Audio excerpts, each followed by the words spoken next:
Patrick Riggins Show. Call in now, 865-243-TALK. That's 243-8255. And now your host, Patrick Riggins.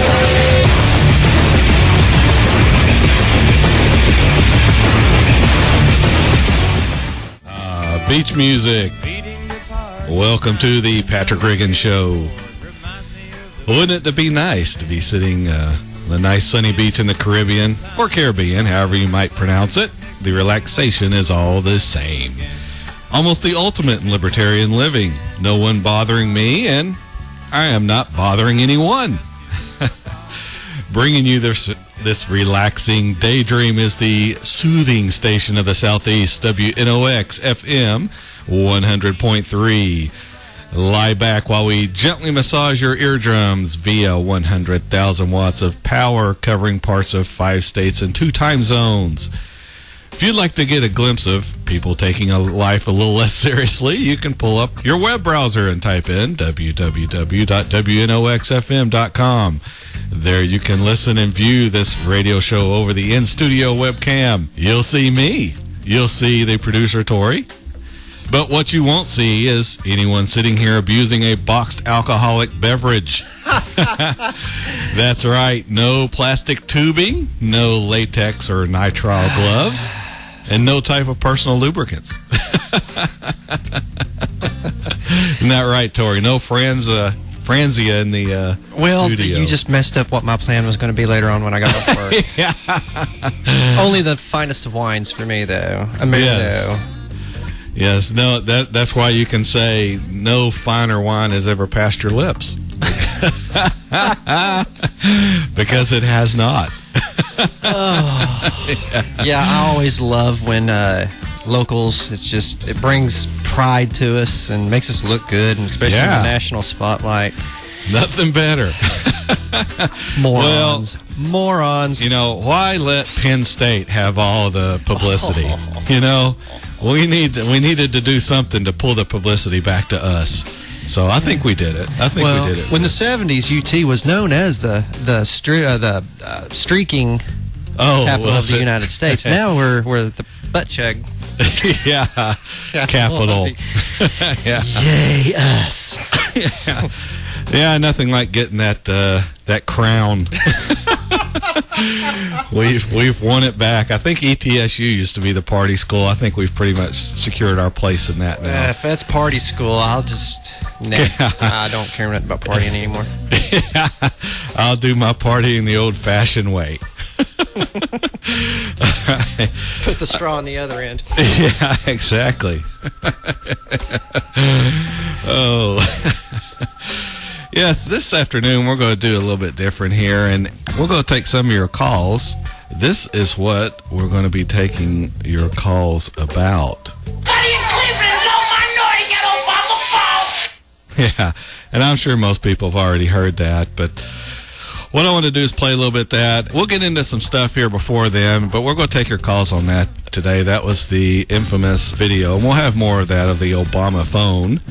But I want to thank you again before we get started for tuning in again. Ring, ring, Obama phone. Obama phone, yeah. Get that Obama phone. I am Patrick Riggins, and you're listening to what is becoming rapidly the most widely listened to, most popular radio show in our coverage area. The reason is, and it might sound trite, but we fight for the American way. Personal independence, personal responsibility, and severely limited government. Yes, I said severely limited. You might not know it or not, but you don't need government holding your hand every step of your life. Did you like riding around with training wheels on? Weren't you ready to take them off and get riding on your own? Heck, you might have even been like me and had an old bike without training wheels. You learned to be tough and take the bumps and bruises on the way to learning to ride. Come to think of it, that's probably better for you anyway. No helmet. No helmet. That's what I was getting. Yeah, all this on-the-bike training was done without a helmet. In fact, all the ramps we used to ride off of, no helmet. No, I know, Tori and I talked about this before. You didn't have a helmet either, did Now, we had ramps, but we laid at the end of the ramps and jumped each other. Yeah, exactly. We've done that. and all without, not getting hurt. Now, I'm not advocating you shouldn't ride without a helmet. It's blatantly safer to do so. We just don't need the government mandating it. Obviously, my parents, and I'm sure your parents too, Tori, knew I was smart enough to not do anything stupid. I had no clue as far as not to get. And if you weren't, your parents, they accepted the consequences for their actions of not making you wear a helmet. Mine too. So one of the things I try to do on this show is make you think about the actions you take and why you take them, why you think the way you do. Do you use reason and logic to back up these things? For instance, and I want you to think about this a little bit this week, do you consider yourself a mean person? Now, most people don't, but do you do mean things? Now, I've seen this so many times on the interstate, it can't be attributed to attention. Do you cut people off in traffic? and I know you do, but if you do, I want you to think about what it does for you. And I'm being serious. This is a good intellectual exercise because it is something a lot of people do. So why do you do it? Does it make you feel better than them? And if so, is feeling inferior to others a common feeling in your life? And no, this isn't a pop psychology show. I just want you to get used to honestly evaluating what you're doing in your life. So again, if you're cutting someone off in traffic, does it make you feel better about yourself? Does it make you feel powerful? If you feel this way, then that should be telling you there is a problem you need to address. Now, I'm not saying you need a psychiatrist. You can take care of it that yourself. You just have to realize what you're doing and why you're doing it.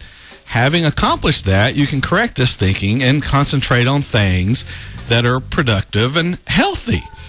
What I see a lot of today are people who feel powerless. They feel like they aren't running their lives. They feel like they're just a cog in the wheel of life. Feeling this way tends to create a need to control others, and this is what we're becoming in this country. A lot of people don't like their lives, so they seek to control others. I personally believe this is from a generation of parents who weren't really parents at all. They spent all their time trying to be friends with their children. They want to hang out with them, be their buddies. They want to be one of the gang. And I'm not a parent, and even I know that's the wrong way to do it. You raise kids with you as the control figure, the parent, the one in charge. You can be their friend when they're older, when they're 25. So anyway, again, this show, we're going to be taking your calls on this particular clip. If you haven't heard it, this is it. So I want to get your thoughts on that if you think that's something the government should be doing. We're up on our first break here. We have a lot to get to. And if you want to give us a call, the number is 865-243-TALK, 865-243-8255. Also, if you're a U.S. Cellular customer or a cell customer, just hit pound 100. If you're U.S. Cellular, it's a free call. But I think it's a free call for everyone nowadays. Plus, it's Sunday, so... Plus, it's Sunday, free calls anyway. So, and everybody's got a plan. It's got 5,000 minutes. This is Patrick Riggins on the Patrick Riggins Show. We'll be back after these messages.